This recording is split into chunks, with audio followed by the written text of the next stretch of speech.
มามาสุดนี่เบิ้เงินเท่าไหร่ค่ารถเงินสี่หยัง4 ล้านสี่ล้านกูบ่อ๋อ4 ล้านไปลงเลยเกือบซื้อกินน้ำบ่ซื้อกินน้ำแล้วเนาะซื้อกินซื้อข้าวอันลูกเจ้าได้ซะได้เพิ่นเก็บอยู่บ่ค่ารถจ้ะลูกเจ้าก็บ่ได้เก็บบ่เก็บแต่2คนเนาะอ๋อยังอีก2มื้อเนาะโดย12สิขึ้นตอนแรงบ่หรือตอนอันเช้า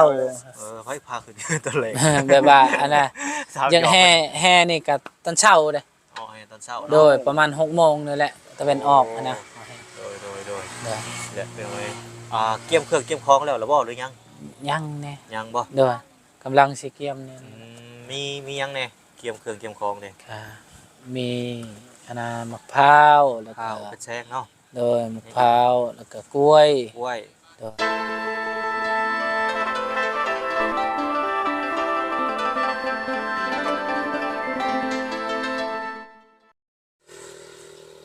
เนาะพี่น้องเปิดภาพมาเมื่อนี้ก็อยู่ที่บ้านหนองไซหรือว่าเฮือนหนองไซนั่นแหละเพื่อนเนาะกับทักทายสบายดีเด้อพ่อแม่พี่น้อง FC กันเบิดสุขุสุคนน้องพี่น้องบ่ว่าสิอยู่ไกลหรืออยู่ไกลบ่ว่าสิเป็นพี่น้องฝั่งลาวฝั่งไทยบ่ว่าสิเป็นพี่น้องทางต่างประเทศก็ยินดีต้อนรับเข้าสู่ช่องบ่น้อยเสียงรายคือเก่าคือเดิมพี่น้องเนาะนี่แหละพี่น้องให้ระวังทางบ่น้อยกับทางอาจารย์น้องพี่น้องขึ้นมาฮอดวันนี้แหละก็ยังบ่ได้เข้ามาเยี่ยมยามทางหนองไซเพิ่นเนาะวันนี้ก็เลยมีโอกาสพี่น้องเอ้ยไว้เข้ามาเยี่ยมยามเพิ่นเนาะก็คือได้ยินข่าวว่าทางลุงเพิ่นเนาะพี่น้องลุงเลิมหรือว่าลุงหนองไซนั่นแหละเนาะพี่น้องเพิ่นกลับมาบ้านหนองไซแล้วมาหาหนองไซแล้วว่าซั่นจ้าฮอดจอดถึงหรือยังเนาะก็สิเข้าไปหาเพิ่นว่าซั่นจ้าพี่น้องเอ้ยเนาะว่าเพิ่นมาฮอดหรือยังมาฮอดจักโมงประมาณนี้เนาะพี่น้องเนาะก็สิเข้าไปสอบถามเพิ่นก่อนพี่น้องเนาะไปซะพี่น้องบ่อะไรจะห่างเดี๋ยวเราเข้าไปหาทางน้องไซกันเลยพี่น้องไปนี่แหละน้องพี่น้องก็มาฮอดจอดเทิงเอ้าไผอันนี้สวัสดีเด้อตัวพี่น้องเอ้ย เจ้าเป็นนั่นภรรยาของลุงเหลิมบ่แม่นบ่โอ้โดยเจ้าฟังภาษาข่อยได้ฮู้เรื่องอยู่บ่ได้อยู่บ่บ่ได้ปานใดบ่โอ้ฟังได้เล็กๆละน้อยเนาะผู้คนน้อยเพิ่นพี่น้องเอ้ยมาจักคนน่ะเจ้ามาจักคนมาแต่อันบ้านเจ้าน่ะ3 คนบ่คนน้อยฮ้อนบ่จักมีพัดลมบ่มีพัดลมต่อมาออกมานอกพี่ออกมานอกพี่ฮ้อนมาพี่ออกมานอกไปเลยเนาะเพิ่นเห็นเพิ่นเขาไปเอาคนน้อยเมื่อกี้นี่อยู่ในถ้ำถูกฮ้อนก็ฮ้อนบ่มีพัดลมออกมานอกนี่แหละเป็นอะไรไปปุ๊บอะไรเขาย่อยคนบ่ลูกเจ้าจะคนลูกเจ้า2 คนลูกเจ้า2 คนแต่ว่ามา3 คนมันนางหน่อยกับลุงมาผัวเจ้าแล้วก็ลูกเจ้าคนหนึ่งพอดีเป็น3 คนเนาะแต่ว่าลูกเจ้าแท้น่ะมีแต่2 คนบ่โดยผู้หนึ่งอยู่บ้านโอ้ผู้หนึ่งอยู่บ้านเนาะพี่น้องมาฮอดมื้อได้อันนั้นมีแรงฮะบ่ฮู้บูจังงงเลยเนาะมาฮอดเมื่อวานนี้บ่หรือว่ามื้อนี้หรือว่าแต่มื้อซื่นนั่นมื้อซื่นนั่นบ่แสดงว่า2 มื้อแล้วเนาะโซดาปากจะพูดมิแต่ปากอันยังก่อภาษายังก่อเพิ่นภาษายังสุเจ้านะอยู่เทิงเนื้อนะ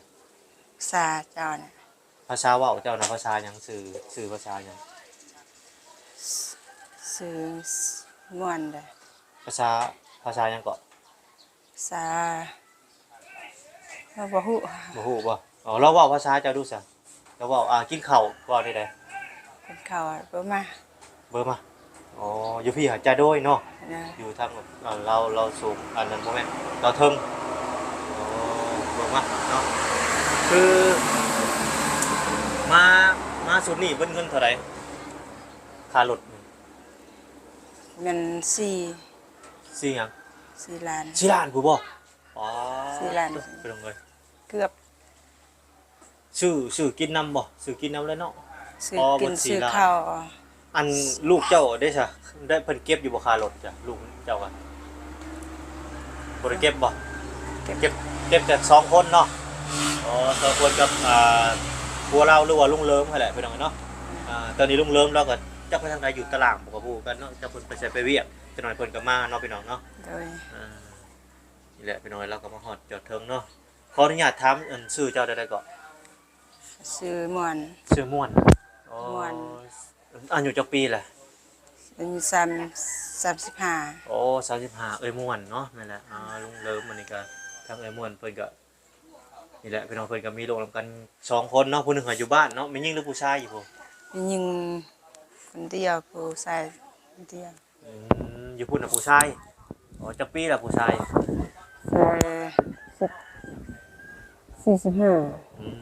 อันนี้ลูกแม่นหญิงบ่มานี่จักปีล่ะลูกแม่นหญิงเนี่ย ยิงคนนั้นเป็นมะลาน ฮะ คนหนึ่งในมะลานอยู่น้ำข่อย เดี๋ยวจักปีล่ะเพิ่นน่ะ อยู่ข่อย6 ปี 6 ปีบ่อ๋อ นี่เป็น11 ปี เนาะกินข้าวกินน้ำแล้วบ่เฮ็ดหยังกินมื้อนี้ แกงหน่อแกงหน่อแม่กิน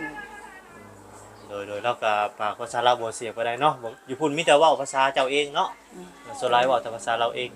แต่ว่าเราก็นี่แหละพี่น้องเราก็ได้น้อยนึงได้อยู่เราก็ได้น้อยนึงแต่ว่ายังบ่เข้าใจหลายปานใดเนาะพี่น้องก็ขอโทษขออภัยนะพี่น้องหลายๆพี่น้องเนาะบ่เป็นหยังนี่แหละพี่น้องเอ้ยอยู่พุ่นหากินหยังอยู่พุ่นสิเจ้าไปหากินหยัง กินผักกิน กินผักบ่โอ้เฮ็ดให้เฮ็ดนาอยู่บ่ ว่า บ่ได้เฮ็ด เฮ็ด โอ้มีแต่หาเงินแต่ไปซื้อข้าวเอาบ่ มัน ซื้อให้ก็ได้เข้าวยาก เฮ็ดมีแต่น้ำให้เนาะเฮ็ดให้เฮ็ดนาอันเฮ็ดสวนเนาะเฮ็ดนา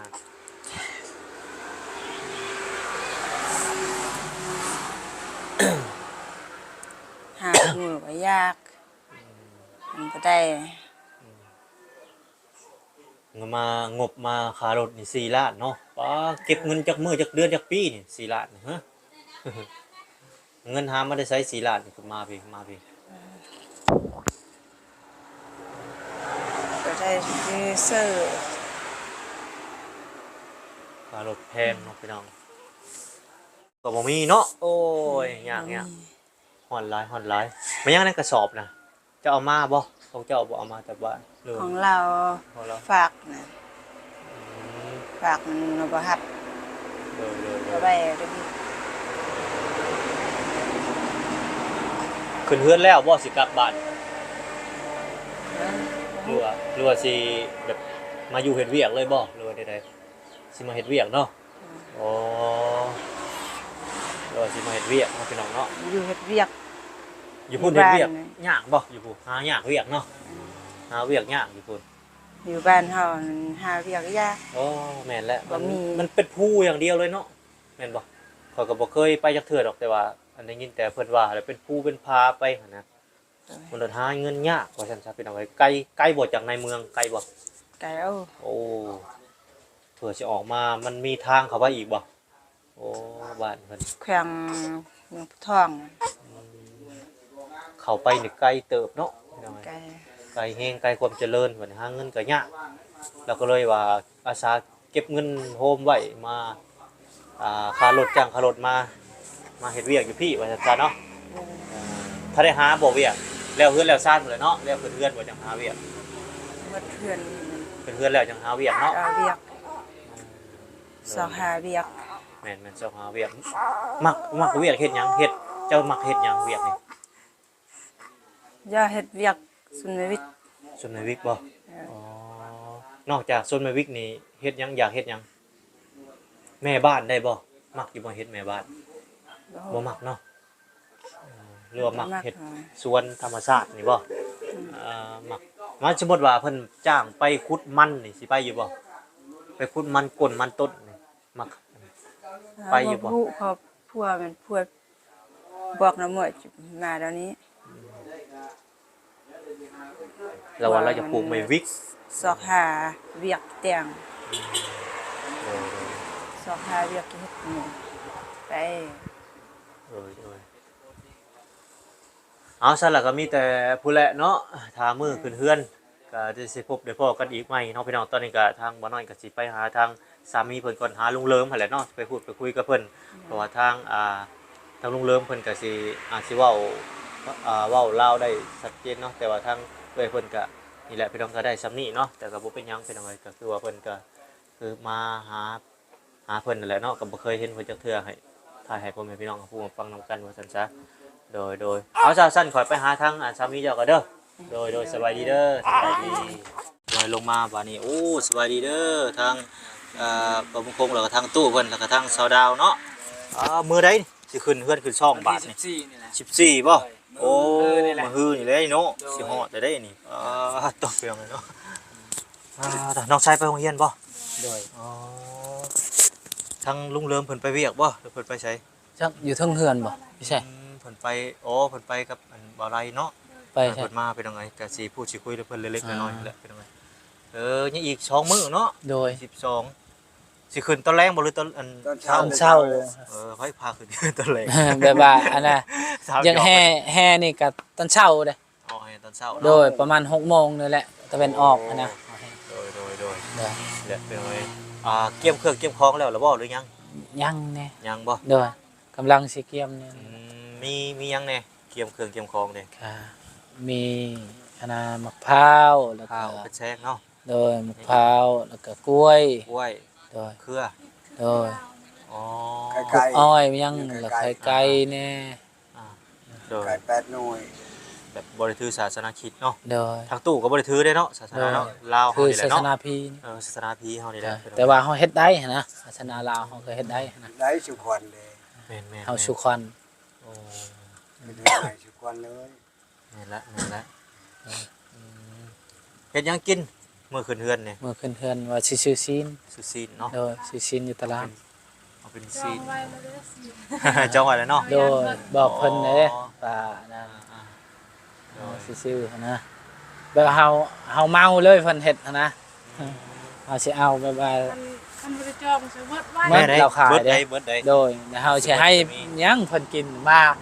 แขกมาเต็มเฮือนมันบ่มีของกินโอ้ตาย เป็นหยังบ่เป็นหยังเนาะ โดย มีเป็ดมีไก่ก็คือว่าโอเคแหละแต่ว่าบ่มี โด ซี ย นมีไก่ก็เนาะ โดย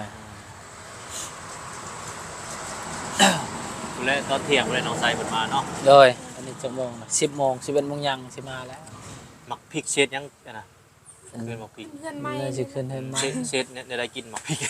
ครัว ครัว ครัวเฮ็ดใส่ลาบเนาะ โดย อ๋อยาเมนูหมักพริก คือบ้านน้องน้ำเฮ็ดหยังกันเนาะหมักคือปิ้นหมักพริกก็สิให้ทีมงานจ้ำกินเพิ่นว่าโอ้ยตาย ไปใช้ก็บ่เห็นหน้าเด้อ อ๋อลงเมื่อบ้านเนาะ โดย ขึ้นมา โดย เมื่อคืนนี่ขึ้นมาฮอดตะแลง โดย อ่าแม่น้องน้ำ บ่จอนแล้วบ่ขึ้นมาบ่ แม่นเพิ่นพาเวียกเพิ่น โดย เพิ่นว่าช่วงนี้ก็อยากช็อตได้นึงเพิ่น โดย เพราะว่าเพิ่นน่ะก็เคยขึ้นมาเนาะ โดย เพิ่นเฮ็ดห้องน้ำเพิ่นเนาะ โดย อ่า โอ้ ผู้ใดเนาะถ้าทางลุงเลิมมาทางบ่อไร่ผู้ใดก็สิพูดคุยเพิ่นเล็กน้อยๆเนาะ โดย